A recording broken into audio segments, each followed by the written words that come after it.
चलिए तो आज हम लोग हिंदी व्याकरण की शुरुआत करेंगे, जो ऐसे शुरुआत करेंगे कि एकदम आपको समझा देंगे। कम सीखिए, अच्छा से समझ जाइए ना। आए तो हम लोग आज चलेंगे, क्या से चलेंगे, तो हम लोग सिर्फ शुरू से एकदम चल रहे हैं संज्ञा से। आपको ध्यान रखना है, हम लोग क्या से चलेंगे, संज्ञा से। सबसे पहले आप एक बार अच्छी तरह सुनिए, अगर समझ लीजिएगा तब आप परिभाषा लिखिएगा, ठीक है। आप लोग भी करें, आप ध्यान से सुनिए। देखिए सबसे पहले संज्ञा, नाम वाले शब्द को संज्ञा कहते हैं।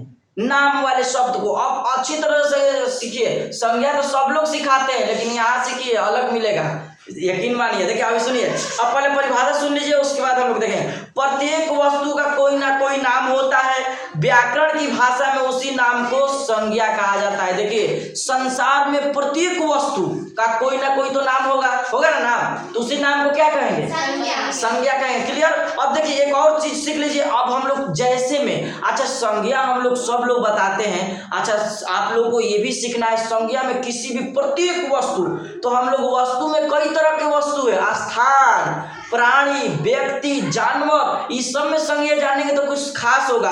अब सब लोग तो संज्ञा पढ़वे करते हैं, लेकिन हम लोग कुछ अलग सीखेंगे। अब ध्यान से सुनिए। सबसे पहला आप जैसे में लिखिएगा, मान लीजिए विद्यालय।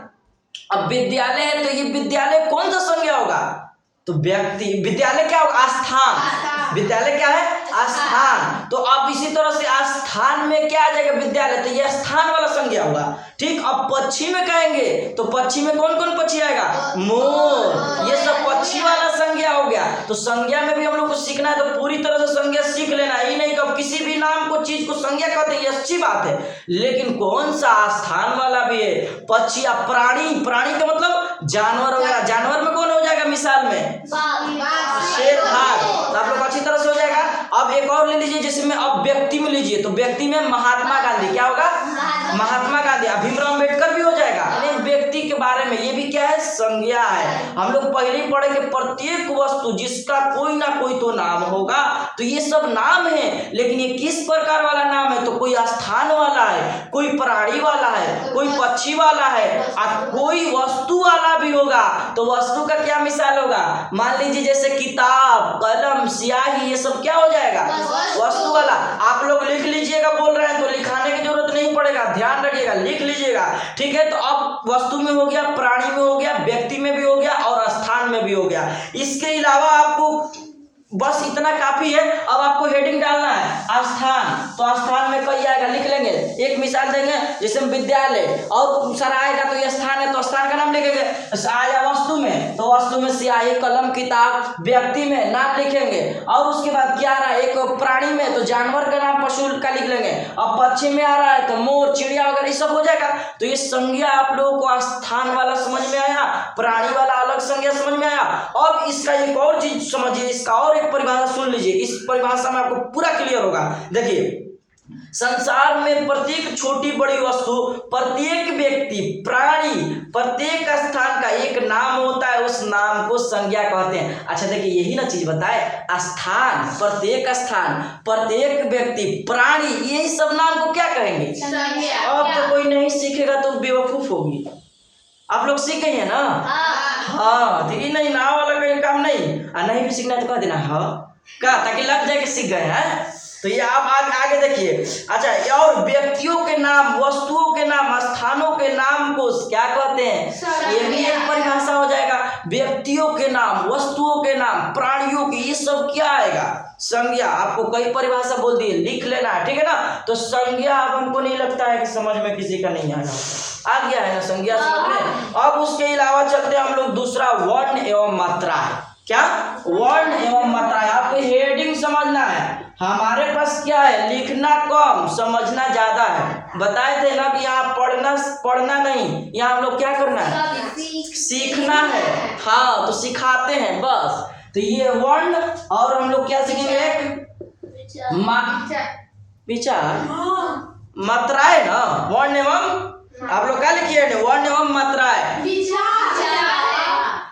विचार नहीं, मात्राएं नहीं, नहीं, वर्ण एवं मात्राएं। आपको कर लेना, जल्दी से कर लीजिए, जल्दी से करिए।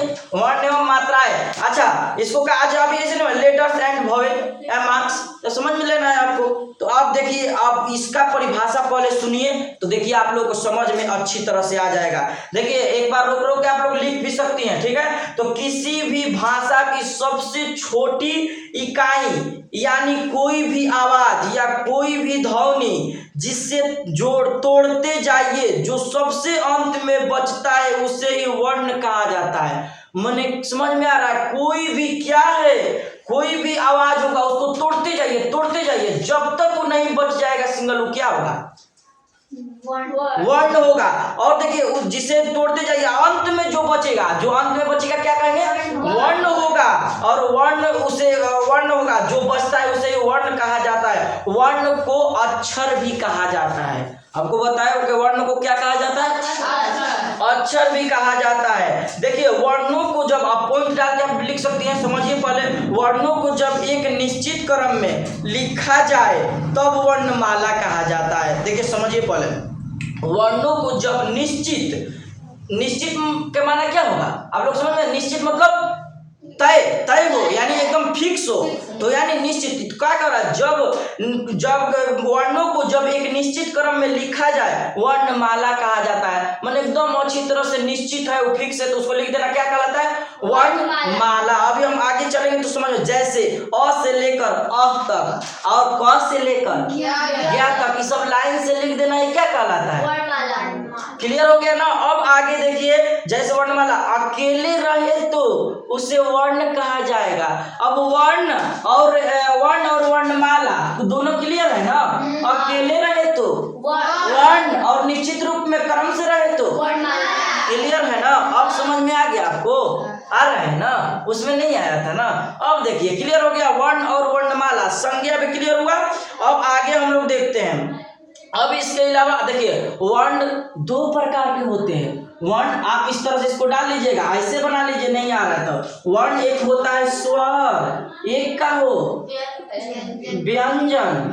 अच्छा यहाँ छूट गया, अच्छा चलिए आप देख लीजिएगा, एक स्वर और एक व्यंजन। तो सबसे पहले एक नंबर डाल के आपको स्वर हेडिंग डालकर सुन लेना है। पहले सुनिए स्वर, सुनिए ये सबसे पहले स्वर सुन लीजिए। सबसे स्वरों को बोलने में किसी दूसरी ध्वनि को मदद नहीं लेनी पड़ती है। स्वर किसे कहते हैं, स्वर जो जब बोलिएगा तो समझ जाइए कि किसी और ध्वनि आवाज को हम लोगों को मदद नहीं लेनी पड़ती है, उसे क्या कहेंगे। स्वरों की संख्या 11 है। स्वरों की संख्या कितना है, 11। कौन कौन है, तो अ से लेकर अ तक लिखिए और गिन लीजिए। अ आ ई अब लिख लीजिएगा ना, ये सब थोड़ी सिखाना है, आराम से लिख लीजिएगा। तो अ से लेकर अ तक गिनिएगा तो अच्छा, अ की बात पढ़िए तो क्या आ रहा है, अन। तो इसमें 2 आ जा रहा है कि नहीं आ रहा है। तो हम क्या बोले, इसका परिभाषा क्या है, इसका परिभाषा क्या है कि स्वरों को बोलने में किसी और की मदद हमको नहीं। अच्छा अन बोल रही तो मदद ले रही कि नहीं,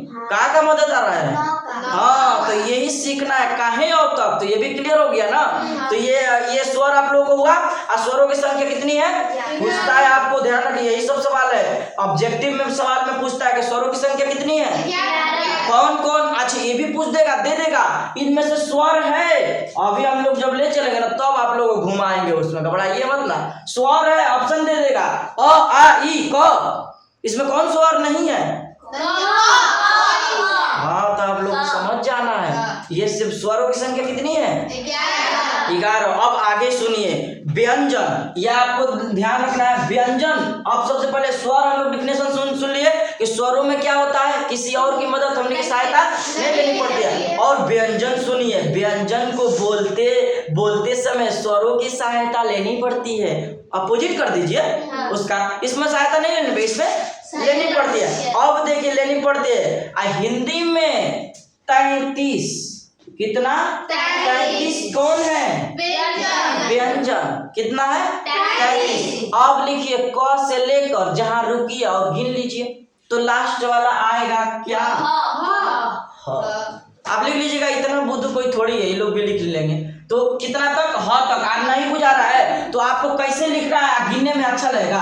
तो देखिए आप लोगों को बता ही देते हैं, आप लोगों को नहीं समझ में आ रहा है ना, इस तरह सुंदर से क ख ग आदि के 5 लिखना है ना, तो इसमें आपको 5 होना चाहिए। घ आइए अंग जगह नहीं है, इसी को पैराग्राफ चेंज करके ख, इस तरह सारे ख लिखना है। अच्छा हमारा जगह क्या होगा, च आई छ, ये क्या होगा ज आएगा। मैंने इस तरह से लाइन से 5 होना चाहिए। गिनने भी एक गुणा कर देंगे मिला के, कहाँ रहे 15 50 10 नहीं, अच्छा 5 दिए 15 5 7 35, 2 को और होगा लेकिन घटाना है, 5 6 का 30 और 3 33। तो आएगा कौन वाला, जिसका ये आएगा वो सही है। तो कितना है, व्यंजनों की संख्या कितना है, क्लियर है ना आप लोगों को अच्छी तरह से। अब ध्यान दीजिए, अब ह तक हो जाएगा। अब इसको अलावा जो बचता है वो क्या है, तो संयुक्त व्यंजन। क्या है, संयुक्त व्यंजन। आपको क्या याद रखना है, संयुक्त व्यंजन। संयुक्त व्यंजन, असंयुक्त व्यंजन कौन कौन जो बच रहा है। अच्छा संयुक्त व्यंजनों की संख्या कितना है, 4। आपको लिख लेना कितना है, 4। तो कौन कौन लिखिएगा, आराम से आराम से, एक बार सब लोग बोलिएगा तो नहीं ना समझ में आएगा। 4 कौन कौन संख्या होगा, हम बोल रहे हैं सुन लीजिए पहले पहले आराम से देखिए। एक तो पहले 6 हो जाएगा, ये होगा ना, ये हो जाएगा एक 6, और दूसरा 3, तीसरा है मान लीजिए 11, 1 हो जाएगा कौन, ये कहाँ, ये आता नहीं है लेकिन हम लोग को सीख जाना, ये संयुक्त व्यंजन है। अब इसी में से सवाल ना बनता है, दे देगा निम्नलिखित में से संयुक्त व्यंजन है, बहुत सारा ऑप्शन दे देगा, तो आप सीख जाइएगा ना, मार दीजिएगा ना, यही सब हिंदी है। क्लियर। तो संयुक्त व्यंजन स्वर व्यंजन आप लोगों को अच्छी तरह से समझ में है ना, क्लियर हो गया। अब इसके अलावा आगे हम लोग को संयुक्त स्वर और संयुक्त व्यंजन सीखेंगे, और इसके अलावा जो हिंदी व्याकरण में आएगा हम लोग उसको अगली वीडियो में देखेंगे। आज के लिए हम लोग इतना रोक देते हैं। इतना तो समझ में आ गया, और नहीं भी समझ में आया तो आप कमेंट बॉक्स में बताइए कौन नहीं समझ में आया। हाँ अगर गलती भी बता दी तो भी बताइए, जहाँ सुधार किया जाएगा। हाँ हम लोग को क्या करना है, हमेशा सीखते रहना है, इंसान हमेशा सीखता है। तो अगर गलती लगे तो बताइए ये गलती है, फिर सुधारा जाएगा उसको। क्या तो हम लोगों को हमेशा क्या रखना है, अपने आप पर एकदम निर्भर, क्या किस तरह से, जैसे कि इंसान को समझ जाना चाहिए कि हाँ गलती है तो मानना है, अगर मानिएगा नहीं तो इंसान नहीं शैतान है।